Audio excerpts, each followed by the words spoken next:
Assalamualaikum warahmatullahi wabarakatuh. Kami dari kelompok 8 ingin menyampaikan materi tentang evaluasi lingkungan eksternal perusahaan dan evaluasi sumber daya kapabilitas serta daya saing perusahaan. Kami kelompok 8 beranggotakan 3 orang. Yang pertama adalah Yuniar Novita Rohmaning Tias dengan NIM 7101419074. Dan berikutnya adalah saya, Muhammad Rayhan Alfarisi dengan NIM 7101419340. Selanjutnya adalah Bagas Sulistyo Prabowo dengan NIM 7101419350. Selanjutnya akan dilanjutkan langsung kepada materi. Pertama adalah definisi analisis lingkungan eksternal. Lingkungan adalah suatu kekuatan, suatu kondisi, suatu keadaan, suatu peristiwa yang saling berhubungan, di mana organisasi mempunyai atau tidak mempunyai kemampuan untuk mengendalikannya. Adapun definisi lainnya mengatakan bahwa lingkungan diartikan menjadi segala sesuatu yang ada di sekitar manusia dan mempengaruhi perkembangan kehidupan manusia. Sedangkan analisis lingkungan adalah suatu proses monitoring terhadap lingkungan organisasi yang bertujuan untuk mengidentifikasi peluang dan tantangan yang mempengaruhi kemampuan perusahaan untuk mencapai tujuannya. Selanjutnya adalah analisis lingkungan eksternal. Kebanyakan perusahaan menghadapi lingkungan eksternal yang berkembang secara cepat, kompleks, dan global yang membuatnya semakin sulit diinterpretasikan. Untuk menghadapi lingkungan yang seringkali tidak jelas dan tidak lengkap, perusahaan dapat menempuh cara yang disebut analisis lingkungan eksternal. Proses ini meliputi 4 kegiatan, yaitu scanning, monitoring, forecasting, dan assessing. Tujuannya adalah untuk mempelajari lingkungan umum untuk mengidentifikasi berbagai peluang dan ancaman.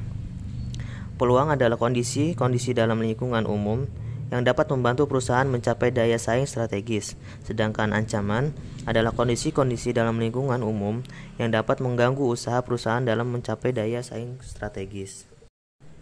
Selanjutnya adalah proses analisis lingkungan eksternal yang meliputi 4 kegiatan tersebut. Yang pertama adalah scanning. Scanning adalah usaha untuk mempelajari seluruh segmen dalam lingkungan umum.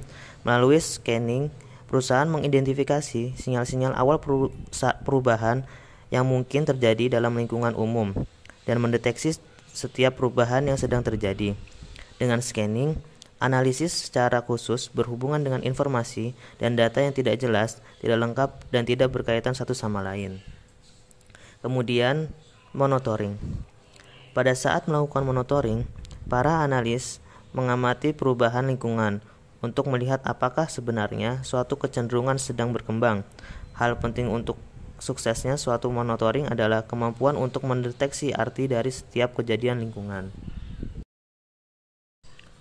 Kemudian, forecasting.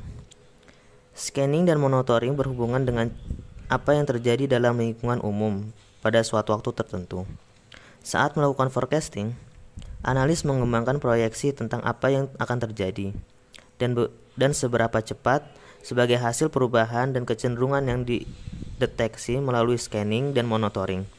Sebagai contoh, analis dapat memperkirakan waktu yang dibutuhkan suatu teknologi baru untuk mencapai pasar.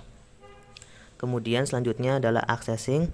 Tujuan dari assessing adalah untuk menentukan saat dan pengaruh perubahan lingkungan serta kecenderungan dalam manajemen strategis suatu perusahaan. Melalui scanning, monitoring, dan forecasting, analis dapat mengerti lingkungan umum.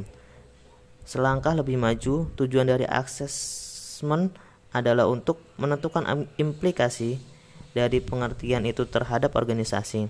Tanpa assessment, analis akan mendapatkan data yang menarik tanpa mengetahui relevansinya.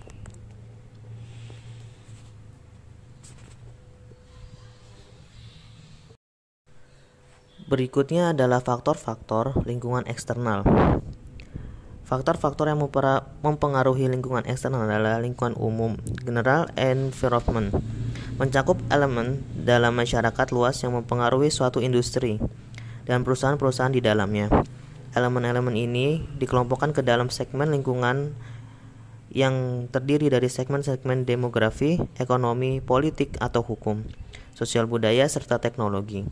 Perusahaan tidak dapat mengendalikan elemen-elemen ini secara langsung karena tantangan strategisnya adalah untuk mengerti setiap segmen dan implikasi masing-masing sehingga strategi yang tepat dapat dirumuskan dan diterapkan.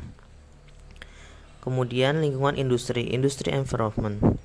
Sekelompok faktor ancaman masuknya pendatang baru, pemasok, pembeli, produk pengganti, dan intensitas persaingan antara pesaing yang mempengaruhi suatu perusahaan dan langkah serta tanggapan bersaingnya. Secara keseluruhan, interaksi antara 5 faktor ini menentukan besar laba yang dapat dicapai. Tantangannya adalah untuk menentukan posisi dalam industri di mana perusahaan dapat mempengaruhi faktor-faktor tersebut dengan baik atau dengan mempertahankan diri dari pengaruh faktor-faktor di atas. Semakin besar kapasitas perusahaan untuk mempengaruhi lingkungan industrinya, akan semakin besar pula kecenderungannya memperoleh laba di atas rata-rata.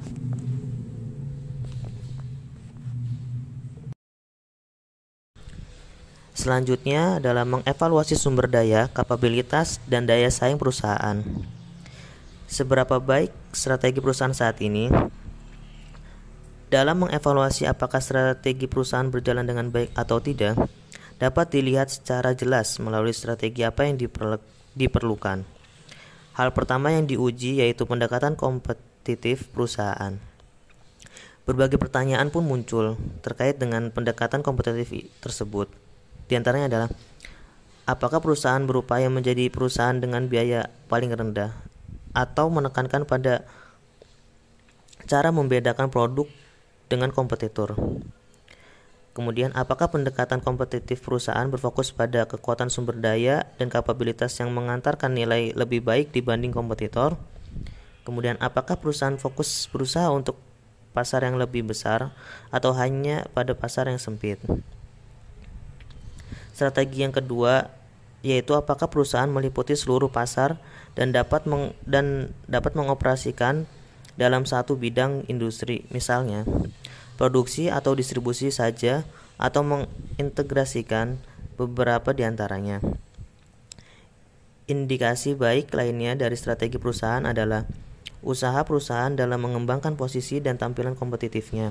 Misalnya, dengan upaya memberikan potongan harga, mengembangkan desain, melakukan promosi, mengembangkan diri pada pangsa pasar baru, atau melakukan merger dengan kompetitor. Karakteristik dalam strategi perusahaan juga mampu diperlihatkan dari strategi fungsionalnya.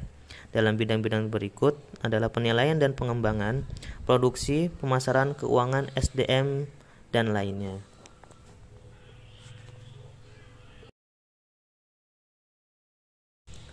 Baik, selanjutnya adalah apa sumber daya dan kapabilitas perusahaan yang penting untuk bersaing? Oke, untuk suatu perusahaan dikatakan sehat ataupun tidak dapat dilihat dari sejauh mana sumber daya dan kapabilitas tersebut dibutuhkan. Karena kedua hal tersebut merupakan aset kompetitif dan menjadi power bagi suatu perusahaan. Perusahaan dengan aset kompetitif minimal atau dalam posisi rendah akan tertinggal dalam industri. Peran penting sumber daya dan kapabilitas sebagai basis strategi dikarenakan dua faktor tersebut, yaitu faktor lingkungan industri di mana perusahaan menjalankan aktivitas bisnisnya dan keunggulan kompetitif yang menjadi sumber utama dari profitabilitas dibandingkan dengan daya tarik industri. Kemudian mengidentifikasi sumber daya dan kemampuan perusahaan. Sumber daya adalah input produktif atau aset kompetitif yang dimiliki atau dikendalikan oleh perusahaan. Kemampuan adalah kapasitas perusahaan untuk melakukan beberapa aktivitas secara profesional. Sumber daya dan kapabilitas perusahaan harus dikembangkan secara terus-menerus, sehingga memiliki kemampuan dan fleksibilitas dalam mengantisipasi bahkan memanfaatkan dinamika eksternal sebagai peluang baru bagi perusahaan. Tipe dari sumber daya perusahaan adalah input produktif atau aset kompetitif yang dimiliki atau dikendalikan oleh perusahaan. Sumber daya yang dapat Sumber daya dapat dibedakan menjadi dua, diantaranya adalah sumber daya berwujud, yang paling mudah diidentifikasi karena sumber daya yang nyata adalah mereka yang dapat disentuh atau diukur mudah. Sumber berwujud sering diwujudkan dalam suatu materi. Kemudian sumber daya tidak berwujud lebih sulit untuk membedakan, tetapi mereka sering yang paling penting dari aset kompetitif perusahaan. Mereka termasuk berbagai macam aset manusia dan modal intelektual Intel serta merek perusahaan, image, dan aset reputasi. Kemudian, kapabilitas dapat dikatakan lebih kompleks daripada sumber daya karena kapabilitas dibangun menggunakan sumber daya dan kombinasi dari sumber daya yang mereka latih. Secara umum, bahwa kapabilitas suatu perusahaan dapat dilihat dari dasar pengetahuan orang-orang di dalamnya, proses dan sistem, kemampuan intelektual. Karena itulah sangat sulit untuk membedakan kapabilitas. Namun terdapat dua pendekatan yang dapat digunakan untuk mengidentifikasi kapabilitas dengan lebih sistematis. Di antaranya adalah yang pertama, membuat daftar sumber daya perusahaan sebagai titik awal dan mengidentifikasi kapabilitas perusahaan dalam mengambil pendekatan fungsionalnya. Kemudian yang kedua adalah menilai kekuatan kompetitif dari sumber daya dan kapabilitas perusahaan. Untuk melakukan penilaian terhadap kekuatan kompetitif adalah mengidentifikasi sumber daya dan kapabilitas perusahaan untuk menyelidiki kualitas di dalamnya, dengan tujuan untuk melakukan pemetaan terhadap sumber daya dan kemampuan perusahaan yang paling baik dan sejauh mana hal tersebut mampu mendukung keunggulan kompetitif perusahaan dalam menjalankan kelangsungan usahanya di pasar bebas. Sumber daya dan kapabilitas harus diatur secara dinamis. Meskipun sumber daya dan kapabilitas yang dimiliki suatu perusahaan sudah sangat baik, namun tidak menutupi kemungkinan bahwa kompetitor akan berusaha untuk menirunya. Karena itulah dibutuhkan usaha dalam mengatur sumber daya dan kapabilitas yang dimiliki secara dinamis, sesuai dengan keadaan sebenarnya atau yang tengah terjadi. Dalam melakukan pengaturan ini, maka terdapat dua elemen, yaitu senantiasa memodifikasi aset kompetitif yang dimiliki dan senantiasa melihat secara terbuka mengenai kemampuan baru yang mungkin bisa dikembangkan.